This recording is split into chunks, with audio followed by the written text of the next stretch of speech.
Although Goodfellas memorably portrayed the murder of Gambino mobster William "Billy Bats" Bentvena, the true story was far too brutal for the silver screen. Billy Bats was born on January 19, 1921, in New York City. Little is known about his early years.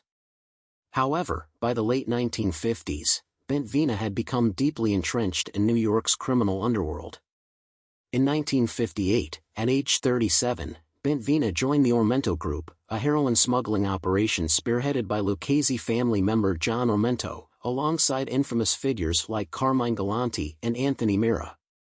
A year later, he became an associate of the Gambino crime family and was involved in a drug deal orchestrated by Joe the Crow DelVecchio and Oreste Ernie Boy Abbamonte. Unfortunately for Bentvena, undercover police disrupted the deal, leading to his arrest on narcotics charges. Despite the setback, Bentvena earned full membership in the Gambino family by 1961.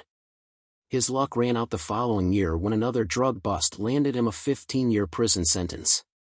Bentvena's release in 1970 should have been a cause for celebration, but it would instead seal his fate.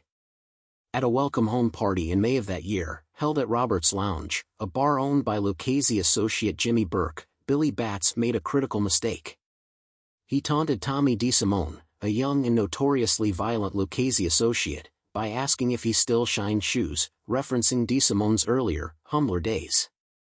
However, Bats was a made man in the Gambino family, making any move against him extremely dangerous. DeSimone would need to bide his time. 2 weeks later, on June 11, 1970, DeSimone saw his chance at the suite. The initial attack left Bats seemingly lifeless. His body was stuffed into a car trunk for disposal, but when the trunk was opened later, Bats was still alive. The mobsters finished the gruesome task with a shovel and tire iron, actions even more horrifying than depicted in Goodfellas. Hill described the scene vividly, saying, "It was sickening.